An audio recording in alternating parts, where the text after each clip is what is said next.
We need the light on more. Read the title to them. A Good Night for Ghosts. Magic Tree House, number 42.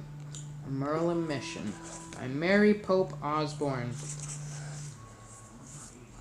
I think you skipped the page. Nope. What? It's okay. Can you move your hand? I was so happy I did not know what to do. I had hit the big time. I was up north playing with the greats. My boyhood dream had come true at last. Louis Armstrong. From Satchmo, My Life in New Orleans. Prologue. One summer day in Frog Creek, Pennsylvania, a mysterious treehouse appeared in the woods. A brother and sister named Jack and Annie soon learned that the treehouse was magic. It could take them to any time and any place in history. They also learned that the treehouse belonged to Morgan Le Fay, a magical librarian from the legendary realm of Camelot. After Jack and Annie had traveled on many adventures for Morgan Merlin, the magician began sending them on Merlin missions in the treehouse. With help from two young sorcerers named Teddy and Kathleen, Jack and Annie visited 4 mythical places and found valuable objects to help save Camelot. On their next 4 Merlin missions, Jack and Annie once again traveled to real times in real places in history, after they proved to Merlin that... Pause for a sec. I hope I'm filming this video for like the older kids. Like, I like chapter books, and I'm only 7. You know how old you are. Can you film me for a sec? No, it's only I want to read the book. Read it! And right here. My mom has for dinner. Come on. They knew how to use magic wisely. He awarded them the Wand of Dianthus, a powerful magic wand that helped them make their own magic. With the help of the wand, Jack and Annie were able to find 4 secrets of happiness to help Merlin when he was in trouble. Now Merlin wants Jack and Annie to bring happiness to others by helping 4 creative people give their special gifts to the world. Chapter 1. Way down yonder in New Orleans. Jack was asleep. He was dreaming that he was sleeping on a boat. It was rocking back and forth, back and forth. Jack! Jack opened his eyes. It was just getting light outside. Rain was tapping against the window pane. Tappity tap tap. Jack closed his eyes again. Jack, get up! Jack opened one eye and looked up. Annie stood next to his bed. She was already dressed. I'm acting out it.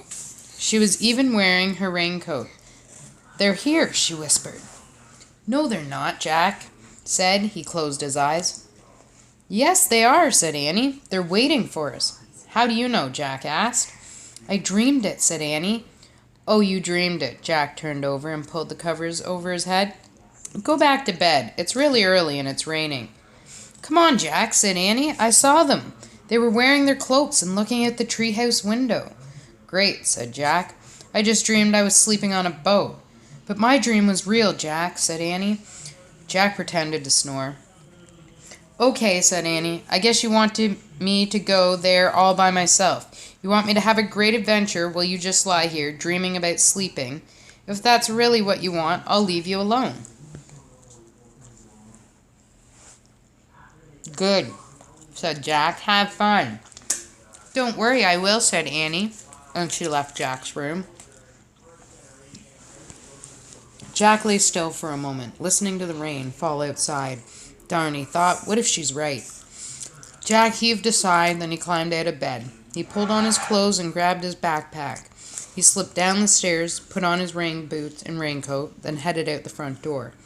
Annie was standing on the porch waiting for him. Ready? She said. Jack just grunted. And as he and Annie took off into the cool, rainy dawn, he woke up completely. As they charged up the sidewalk, Jack's heart pounded with excitement. By the time they headed into Frog Creek Woods, Jack felt like he dreamt Annie's dream, too. Raindrops tapped on tree branches. Jack and Annie scrunched over fallen red and golden leaves. until they came to the tallest oak. Jack looked up. "Ta-da!" said Annie. The treehouse was back, and Teddy...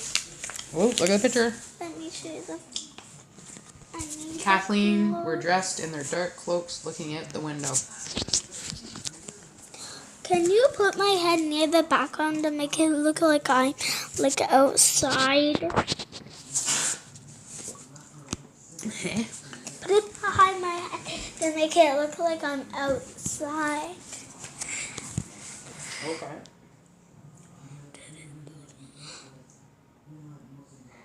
Okay, come on.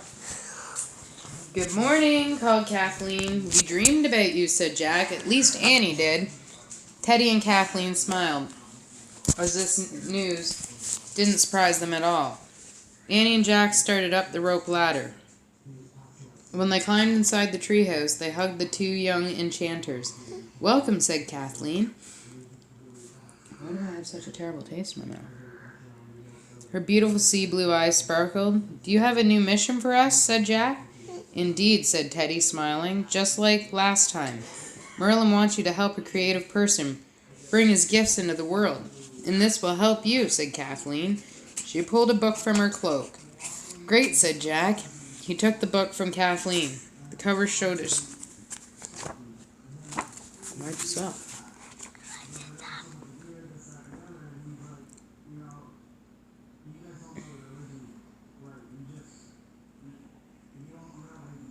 With musicians playing trumpets and trombones.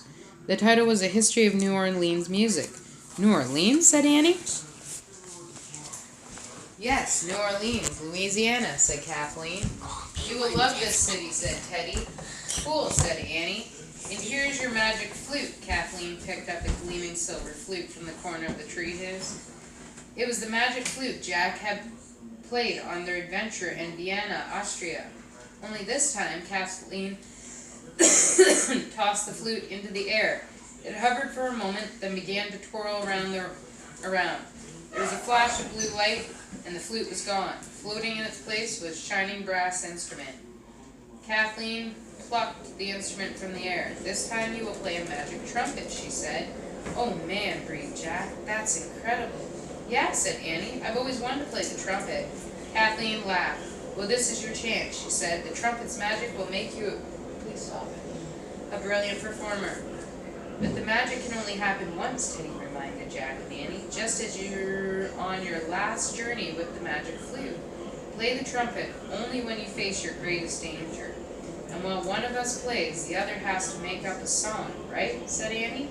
"And whatever we sing will come true." "Precisely," said Teddy. What danger will we face in New Orleans?" asked Jack. "Perhaps none," said Teddy. "But keep the magic trumpet with you just in case. And remember, after you have played it, the magic will be gone, and it will become an ordinary trumpet." "Got it," said Jack. He took a deep breath. "Okay," said Annie. "Ready?" "Wait," said Jack. "Can you tell us what kind of creative genius we're looking for?" "We can do more than that," said Kathleen, with a smile. "We'll tell you his name. It's Louis Armstrong." A lot better than... Do you know who Louis Armstrong is? First man on the moon. "Louis Armstrong," repeated Jack.